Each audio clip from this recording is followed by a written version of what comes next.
Hello everyone, কেমন আছেন সবাই? আগের ভিডিওতে তো দেখালাম 1 থেকে 30 দিন কী করবেন, যার ফলে মুরগির ওজন খুব ভালো আসবে। তবে এরপরে যদি একটি কাজ না করেন না, তাহলে আর আপনার মুরগির ওজন বাড়বে না। সে আপনি তাকে যতই ভালো খাবার দিন। সেটা কি বলুন তো? সেটা হলো কৃমিনাশক। একদম ঠিক শুনেছেন। মুরগির যদি আপনারা কৃমিনাশক না করেন, তাহলে আপনারা মুরগিকে যাই খেতে দিন, মুরগির কিন্তু ওজন বাড়বে না। আপনারা মুরগিকে খেতে দেবেন, আর মুরগির ভেতরে যে কৃমিগুলো থাকবে, সেই কৃমিগুলো সেই খাবারের পুষ্টিগুলো টেনে নেবে। ফলে মুরগির তো ওজন বাড়বে না, প্লাস আপনারও লস। সেই জন্য মুরগির 30 দিন হয়ে যাওয়ার পরে কৃমিনাশ করে দেবেন। আজকে আমার মুরগির বয়স 40 দিন, আমি আজকে এদের কৃমিনাশ করছি। কিন্তু আপনারা চেষ্টা করবেন 31 বা 32 দিনে করার। যেহেতু আমার অনেক মুরগি, আমার চাপে, সেই জন্য এইবারটা একটু লেট হয়ে গেছে।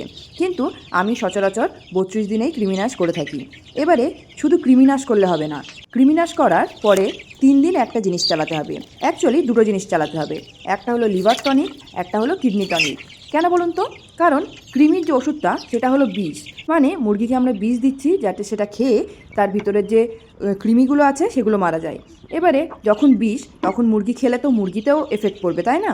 সেই জন্য যাতে মুরগি সুস্থ থাকে, কৃমিনাশ করার পরের 3 দিন আপনারা মুরগিদেরকে লিভার টনিক আর কিডনি টনিক চালাবেন। এবারে আপনারা জানেন যে আমি সব জিনিস প্রাকৃতিকভাবে করি, তবে কৃমিনাশটা আমি কিন্তু প্রাকৃতিকভাবে করা পছন্দ করি না।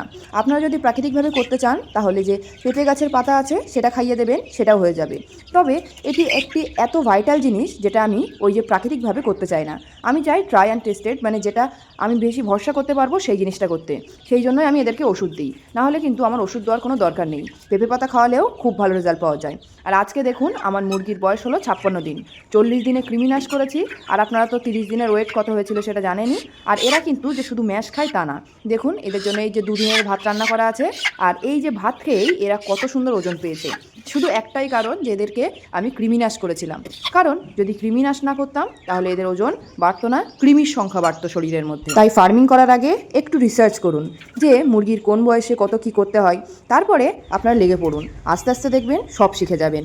আমিও কিন্তু সব কিছু শিখে তারপরে ফার্মিং করিনি, করতে করতেই সব কিছু শিখেছি। তো চলুন, টাটা। আবার দেখা হবে পরের রবিবার ঠিক সন্ধ্যে 6:30টায়। টপিক হলো মুরগির ঘরকে কিভাবে পরিষ্কার করতে হয়।